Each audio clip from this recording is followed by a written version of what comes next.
বাংলা বলছি চ্যানেলটি সাবস্ক্রাইব করুন এবং সমস্ত অনুষ্ঠানের আপডেট পেতে বেল আইকনটি অন করুন।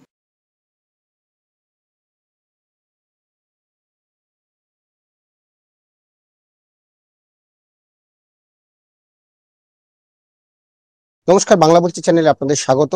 আমি বিপ্লব দাস। চতুর্থ দফার নির্বাচন চলছে এবং এই চতুর্থ দফার নির্বাচনে বেশ কয়েকটি গুরুত্বপূর্ণ আসনে অর্থাৎ 8টি আসনে ভোট চলছে। এই 8টি আসনের মধ্যে বীরভূম জেলার 2টি আসন, বীরভূম বোলপুর, আসানসোলের বর্ধমান দুর্গাপুর এবং আসানসোল, অন্যদিকে বর্ধমানের একটি আসন বর্ধমান পূর্ব, নদিয়ার 2টি আসন কৃষ্ণনগর রানাঘাট এবং মুর্শিদাবাদের একটি আসন বহরমপুর। এই আসনে ভোট চলছে এবং আমরা যখন এই প্রতিবেদন করছি তখন পর্যন্ত প্রায় বলা যায় যে স্বাভাবিক ভোটে সেভাবে কোনো অশান্তি হয়নি। স্বাভাবিক আশা করা যায় যে ভোট শান্তিতেই মিটবে, চতুর্থ দফার ভোটও শান্তিতেই মিটবে। তবে অত্যন্ত গুরুত্বপূর্ণ এবারের ভোটে 2টি জেলা, এক আসানসোল এবং দ্বিতীয় হচ্ছে বীরভূম।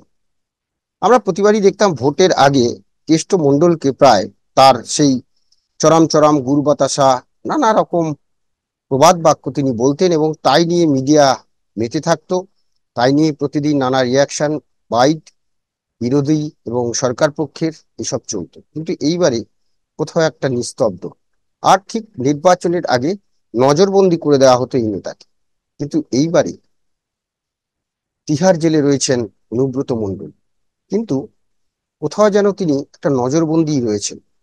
তার পেছনে অনেকগুলো কারণ আছে। সেই নজরবন্দি কি? নজরবন্দি তার দলের, অর্থাৎ তিনি তিহার জেলে থেকে জেলা সভাপতি হয়ে কিভাবে ভোটটাকে কন্ট্রোল করেন। কারণ তার বাড়িতে ঠিক ভোটের নির্বাচনের 2 দিন আগে, জেলা নির্বাচনের 2 দিন আগে, তার সেই নিচুপট্টির বাড়িতে জয় শ্রীরাম পতাকা উঠেছে এবং কে লাগালো, কারা লাগালো কেউ জানে না।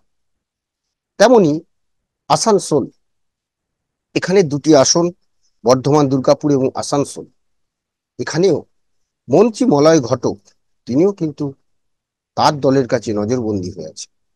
কারণ কেজরিওয়ালকে 9 নবার সমন পাঠিয়েছিল ইডি, দিল্লির মুখ্যমন্ত্রী অরবিন্দ কেজরিওয়াল, তাকে 9 নবার সমন পাঠানো হয়েছিল। তিনি সেই সমনের এড়িয়ে গিয়েছেন। তারপরে তাকে কোর্টে নির্দেশে তাকে গ্রেফতার করা হয়েছিল। যদিও সম্প্রতি তিনি অন্তর্বর্তী জামিনে ছাড়া পেয়ে নির্বাচনের পরে আবার তাকে আত্মসমর্পণ করতে হয় বলে সুপ্রিম কোর্টের নির্দেশ। সেই জায়গাটা থেকে মলয় ঘটক কিন্তু 12বার ইডির নোটিশ পেয়েছেন। 13বার ইডির নোটিশ পেয়েছেন। হ্যাঁ, 13বার নোটিশ পেয়েছেন, কিন্তু তাকে তো গ্রেপ্তারের জন্য ইডির তৎপরতা দেখা যাচ্ছে না। কি কারণ, কি রহস্য? মলয় ঘটক 13বার তিনি ইডির সমন এড়িয়ে গেলেন, অথচ তিনি আহ খোলা হাওয়ায় ঘুরে বেড়াচ্ছেন। ইডি তো তার দিকে নজর দিচ্ছে না বা কোর্টে যাচ্ছে না। কেন? কি রহস্য তার পেছনে? মুখ্যমন্ত্রী মমতা বন্দ্যোপাধ্যায় তৃণমূলের একটি মিটিংয়ে তাকে নিয়ে ক্ষোভ প্রকাশ করেছিলেন। আর 2019 সালে বাবুল সুপ্রিয়, 2014 সালে বাবুল সুপ্রিয় যখন এই আসানসোল কেন্দ্র থেকে বিজেপির হয়ে জয়ী হন, সেইবার মলয় ঘটককে মন্ত্রিত্ব পদ থেকে সরিয়ে দেওয়া হয়েছে। যখন প্রশ্ন হলো এই 2 নেতা নজরবন্দি হয়ে রয়েছেন, এবার প্রথম আসে অনুব্রত মণ্ডল। অনুব্রত মণ্ডল তিহার জেলে রয়েছেন। মুখ্যমন্ত্রী বীরভূমে একটি সবাই বলেছেন যে ভোটের পরে কেষ্টকে ছেড়ে দেওয়া হবে। তিনি কোথা থেকে ইনফরমেশনটা পেলেন? তাহলে কি অন্য কোনো গল্প?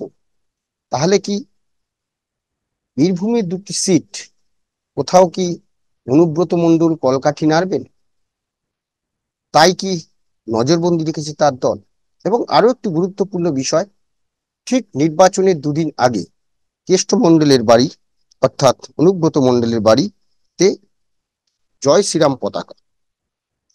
অথচ দেখুন, এই বাড়িতে, কেষ্টর বাড়িতে পুলিশ পাহারা থাকে, সব সময় পুলিশের আনাগোনা।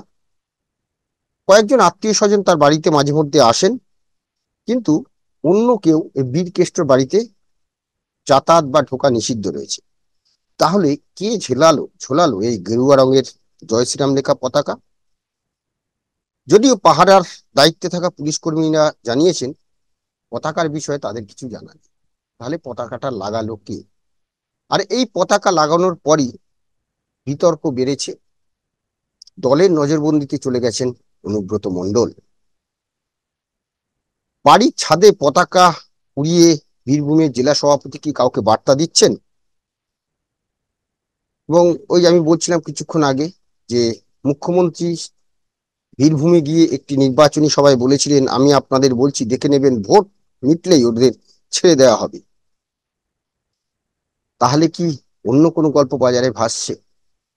অন্যদিকে দেখুন, মলয় ঘটক তৃণমূল সরকারের মন্ত্রী, ভোটের আবহে মলয়ের ঘটককে নিয়ে নানা প্রশ্ন ঘুরপাক খেয়েছে। আমরা এই নিয়েও প্রতিবেদন করেছিলাম যখন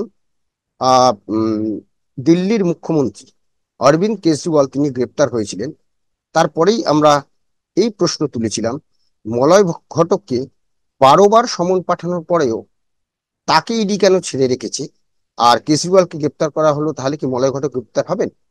কিন্তু তারপরে 13বার সমন, এখনো কিন্তু তাকে গ্রেফতার করেননি বা তার বিরুদ্ধে কোনো ব্যবস্থা নেননি। কেন নেননি? এটা নিয়ে কিন্তু একটা প্রশ্ন। তাহলে কি পেছনে অন্য কোনো অঙ্ক আছে? মমতা বন্দ্যোপাধ্যায় দুর্গাপুরে গিয়ে মলয় ঘটক কেন বিজেপির বিরুদ্ধে মুখ খুলছেন না সে বিষয়ে সরব হয়েছিল। 2014 সালে বাবুল সুপ্রিয় এই আসানসোল কেন্দ্র থেকে জেতার পর মলয় ঘটককে সরিয়ে দেওয়া হয়েছে। এখন এই যে 4টি আসন, বীরভূম, বোলপুর, অন্যদিকে আসানসোল, বর্ধমান, দুর্গাপুর, এই 4টি আসনে তাহলে ফলাফল কি হতে চলেছে? একদিকে মলয় ঘটক কি নিষ্ক্রিয় থাকবেন, অন্যদিকে তিহার জেলে থেকে অনুব্রত মণ্ডল তিনি কি সক্রিয় থাকবেন? এই প্রশ্ন কিন্তু দুই জেলার রাজনৈতিক মহলে ভেসে বেড়াচ্ছে। উত্তরের অপেক্ষায় 4 জুন আসানসোল, বর্ধমান, দুর্গাপুর, বোলপুর, বীরভূম লোকসভা ফলের দিকে কিন্তু সকলেরই নজর থাকবে এবং নজর থাকবে আমাদের সবার। 4 জুনেই আমরা অপেক্ষা থাকবো। আপাতত আমাদের এই আলোচনা নিয়ে আপনাদের মতামত কমেন্টস বক্সে জানান। ভালো লাগলে অবশ্যই লাইক দেবেন। সবাই ভালো থাকবেন। নমস্কার।